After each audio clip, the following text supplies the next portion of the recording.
tinha comentado aqui antes da propaganda que eu queria abordar um tema aqui que a gente comentou no off do seu livro, que você trata sobre Pablo Marçal.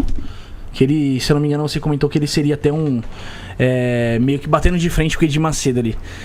Pode comentar um pouquinho mais sobre? Não está no livro, mas ele é um desdobramento do livro, né? E na verdade é o seguinte, nas últimas eleições municipais em São Paulo, a gente viu não o Edir Macedo, o pastor Silas Malafaia rodando a baiana, né?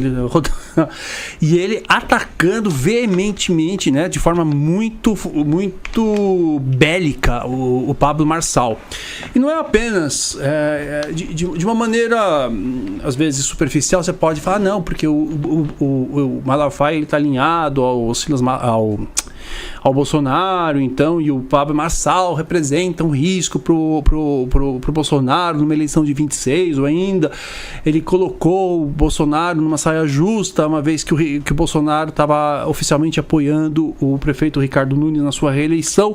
Então, essa é uma análise mais superficial. Só que esse conflito, essa treta já vinha de um certo tempo, né? Por quê? Porque o Pablo Marçal representa justamente um movimento evangélico dos desigrejados, né? O que é isso? As pessoas que se intitulam evangélicas porque elas gostam de alguns aspectos da religião ou porque tiveram alguma formação, mas não necessariamente se veem dentro de uma igreja.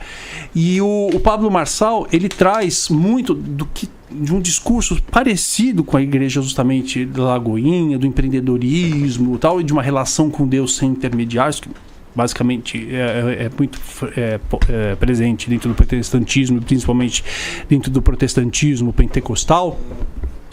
Então o que acontece? O Pablo Marçal é um cara que mobiliza as pessoas dentro da internet, né?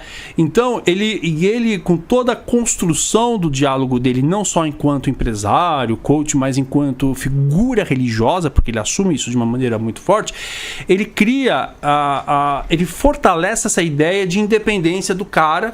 O cara não precisa ir mais para a igreja para ouvir a palavra, basta ouvir o Pablo Marçal nas lives dele, né? Uhum. Então, existe sim esse diálogo, não é apenas meu, existe vários cientistas políticos que apontam que mais do que uma briga política, você tem aí uma batalha de campo religioso. Tem um sociólogo chamado Pierre Bourdieu, ele fala, tudo é campo de batalha, né? E existe um campo de batalha dentro do universo religioso, e nesse momento você tem, de um lado, pastor como Silas Malafaia e outros que pregam a necessidade do fiel estar dentro da igreja, o que a gente viu dentro da época da pandemia, e o Pablo Marçal representa esse movimento de, entre aspas, desigrejados, em que você pode ter acesso à palavra, discutir, ter uma relação com Deus, lendo o livro Pablo Marçal, ouvindo as lives dele, participando dos programas.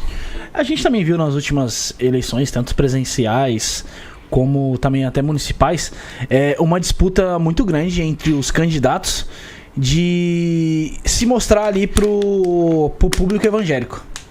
Porque é um público muito grande, que acaba, querendo ou não, no final, dando uma alavancada nos seus votos. Uhum.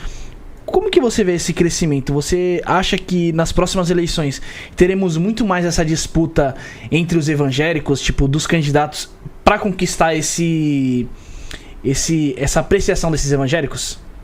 Sim, eu acho que a pauta religiosa ela está direcionando toda a política nacional, né? Isso a gente não é só no Brasil, né? Eu acho que a eleição do Donald Trump mostra muito isso.